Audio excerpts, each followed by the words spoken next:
អូនច្រៀងរៀបរាប់សេចក្តីរាយរាប់ថាស្រីពិសីស្មុំនឹងស្នេហ៍ណាស់អូនព្រមរៀបការក៏ព្រោះចាំងបងខំដូរផ្លាំងឲ្យអូនរៀបការគូថ្មីវាចាំងគំរិលពេកណាស់ទៅហើយអោសងសាអើ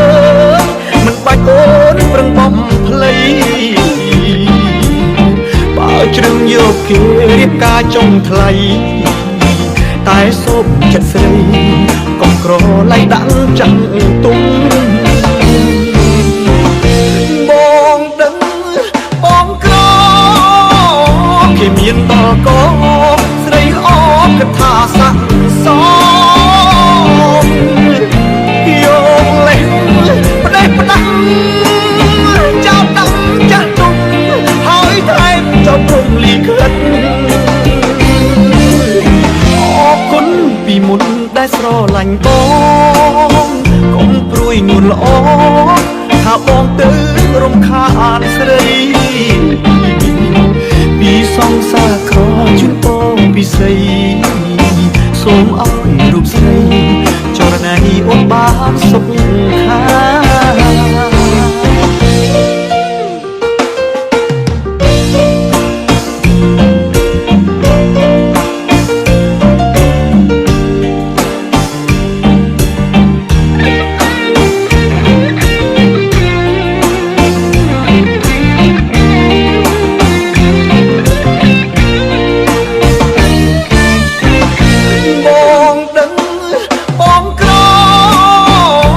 មានដល់កស្រីល្អកថាស័ក្តិសមយកលេងផ្ដេសផ្ដាំចោលតាំងចាស់ទុំហើយថែមចោលព្រំលីខិតអរគុណពីមុនដែលស្រឡាញ់បងកុំព្រួយនួនល្អថាបងទៅរំខានស្រីពីសងសាក្រជូនបងពិសីសូមឲ្យរូបស្រីចរណៃអូនបានសុខខាបងរស់ឈឺចាប់ក៏វាមិនថ្មីសំខាន់រូបស្រីចរណៃអូនបានសុខខា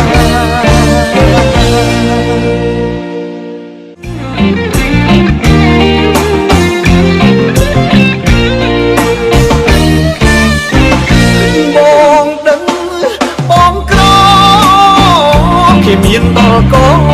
ស្រីល្អកថាស័ក្តិសមយកលេងផ្ដេសផ្ដាំចោលតាំងចាស់ទុំហើយថែមចោលព្រំលីខិតអរគុណពីមុនដែលស្រឡាញ់បងកុំព្រួយនួនល្អថាបងទៅរំខានស្រីពីសងសាក្រជូនបងពិសីសូមឲ្យរូបស្រីចរណៃអូនបានសុខខាបងរស់ឈឺចាប់ក៏វាមិនថ្មីសំខាន់រូបស្រី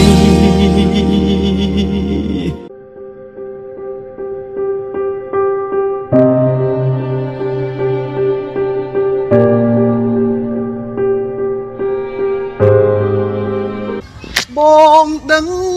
បងក្រគេមានដល់កស្រីល្អកថាស័ក្តិសមយកលេងផ្ដេសផ្ដាចាស់ដាំចាស់ទុំហើយថែមចាត់ព្រំលីខិត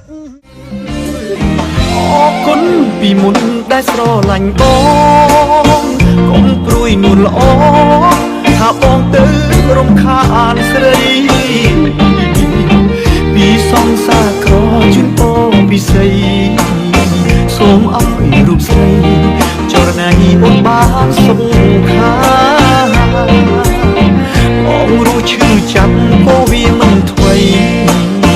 សំខាន់រូបស្រីច ចរណៃអូនបានសុខខា